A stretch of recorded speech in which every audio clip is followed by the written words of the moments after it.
Hello, I'm Janusz Lewiński and you're watching Break the Fake. They make them, we break them, and tell you everything you need to know. Now let's talk about Russia's absolutely delightful reaction to the recent NATO summit in Washington. The Russian Ministry of Foreign Affairs has been busy expressing their outrage, and it's quite the spectacle. First up, we have Sergei Ryabkov, Russia's deputy foreign minister, who sternly declared that Western countries are persistent in their delusions and will be punished. Oh, Sergei, we didn't realize Mother Russia had taken up the role of global disciplinarian. It sounds less like a foreign policy stance and more like the world's most menacing kindergarten teacher. And then there is Dmitry Medvedev, former Russian ruler and now the vice chairman of Russia's Security Council, who took things up a notch by stating that Russia must ensure Ukraine's irreversible path to NATO ends with their disappearance of the map, or the disappearance of NATO. Or, why not both? Because nothing says rational diplomatic strategy, like wishing for the obliteration of entire nations and international alliances. And let's not forget Dmitry Peskov, Putin's ever-loyal puppet, who chimed in with his own brand of nonsense, claiming that NATO's expansion to the east is unacceptable, and that the alliance is essentially involved in the conflict in Ukraine.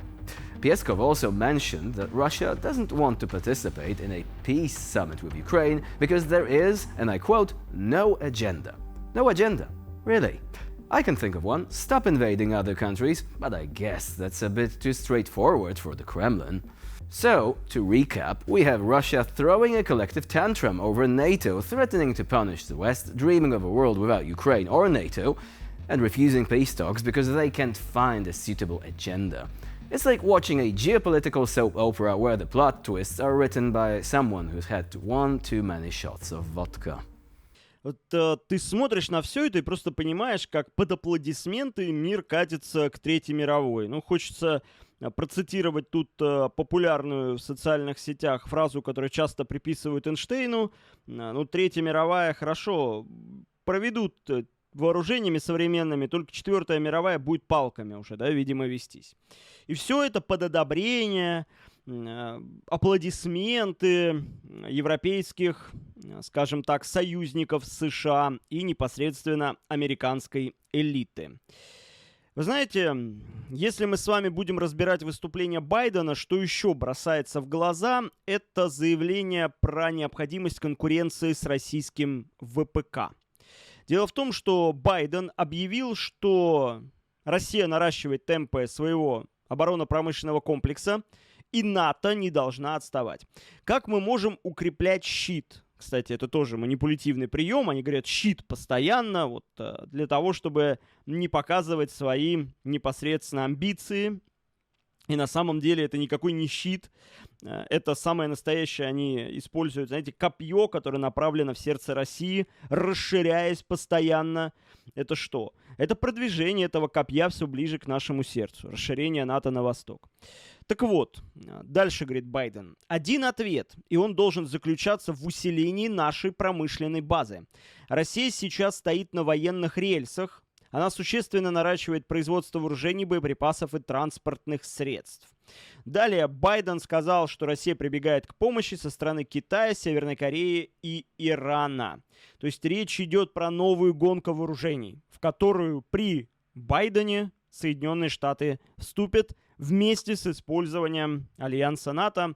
В общем, европейцы, приготовьтесь, вам придется серьезно раскошелиться на реализацию американских амбиций. As Russia continues to navigate its own delusions, the rest of us can only watch in bewildered amusement. This is really like one of those YouTube gamer rage compilations, but it's international diplomacy. Watch Russians record themselves smash their controllers against the wall instead of maybe just getting good at the game, or, selecting the game Putin's genocidal regime and pressing uninstall. Yeah, that would make sense. And now, let's dive into the latest escapades of Viktor Orban, Hungary's prime minister and the Kremlin's favorite lapdog, apparently. Orban recently penned an article in Magyar Nemzet, where he railed against the so-called shameful pact of Europe's major parties in the European Parliament, accusing them of power-sharing shenanigans and ignoring the voters' wishes. Oh, Viktor, always the champion of democracy, except when it comes to your own brand of authoritarianism, of course.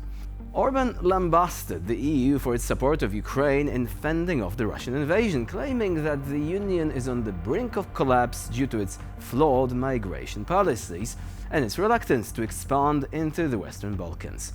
Because clearly, the best way to address a humanitarian crisis and geopolitical instability is by cozying up to a regime that invades its neighbors. Orban described the division of top EU positions as a shameful power-sharing deal and ignoring the will of the voters. According to Orban, the citizens have spoken in the European Parliament elections demanding an end to the war in their neighborhood, the eradication of progressive ideology, a halt to migration. Typical Orban fashion, right? He's twisting legitimate problems Europe is facing to serve his own fevered imagination.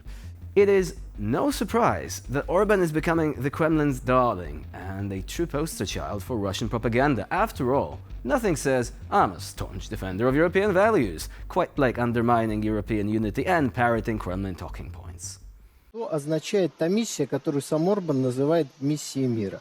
Я напомню, что он прилетел в Киев, дальше встретился в Москве с нашим президентом, перелетел в Баку на встречу стран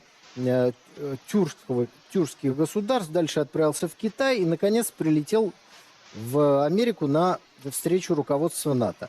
Второй вопрос, который все себе задавали, вот вся эта длинная логистика была выстроена для того, чтобы собрать какую-то информацию, сделать какие-то предложения и потом рассказать лидерам Запада, которые там собрались, чтобы что-то произошло. Или это просто такая сложная логистика для того, чтобы просто встретиться с Трампом. Вот два вопроса, которые были по поводу полета Орбана. Теперь ответ есть. Главное – это встреча с Трампом. Орбан с ним встретится и что-то с ним обсудит. А вот теперь несколько слов о том, какую роль это играет и кто от этого что получает. Главным выгодоприобретателем от миссии мира Орбана будет Дональд Трамп. Прилетает Орбан, который, можно сказать, влюблен в Трампа в хорошем смысле этого слова. So, here is to Viktor Orban, the man who's building bridges leading straight to Moscow. Thanks for watching, and remember, when it comes to European politics, always keep an eye on who's holding the puppet strings. You know, who's the master? Consider this a thinly veiled Metallica reference. They're currently on tour, a bit like Orban, except their tour is actually good. And now let's dive into the latest thrilling installment of Russia, the Infrastructure Edition, where residents in Dagestan and Stavropol are treated to the thrilling experience of living without basic utilities. In Makhachkala, the residents of the Reduktorny district took to the streets for a nighttime protest due to prolonged power outages. The local energy company, Dagenergo, quickly promised that electricity will be restored in all homes. Apparently, the extended blackout was due to an accident at the Primorskaya substation. Classic move, blame it on the equipment, because who needs reliable infrastructure when you can have empty promises instead? But wait, there is more.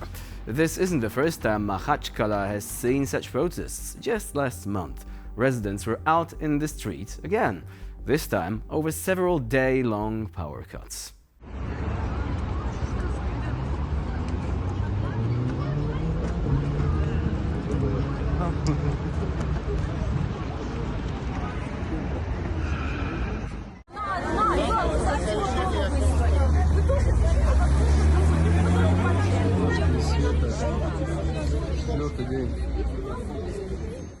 Meanwhile, over in Stavropol, residents are experiencing the joys of living without water during scorching 40-degree weather. People in the village of Vinodelnensky had no running water for 3 weeks. That's right, 3 weeks. Their livestock is dying, their patience is running out, and the best the local water utility can say is that a reconstruction of the equipment, the treatment facility specifically, is needed, because nothing says "we care" like suggesting long-term solutions for urgent problems. So here is to Russia, where the 21st century luxuries of running water and electricity are still a dream for many. As the Kremlin focuses on grand geopolitical gestures, its citizens continue to fight for the basic life necessities.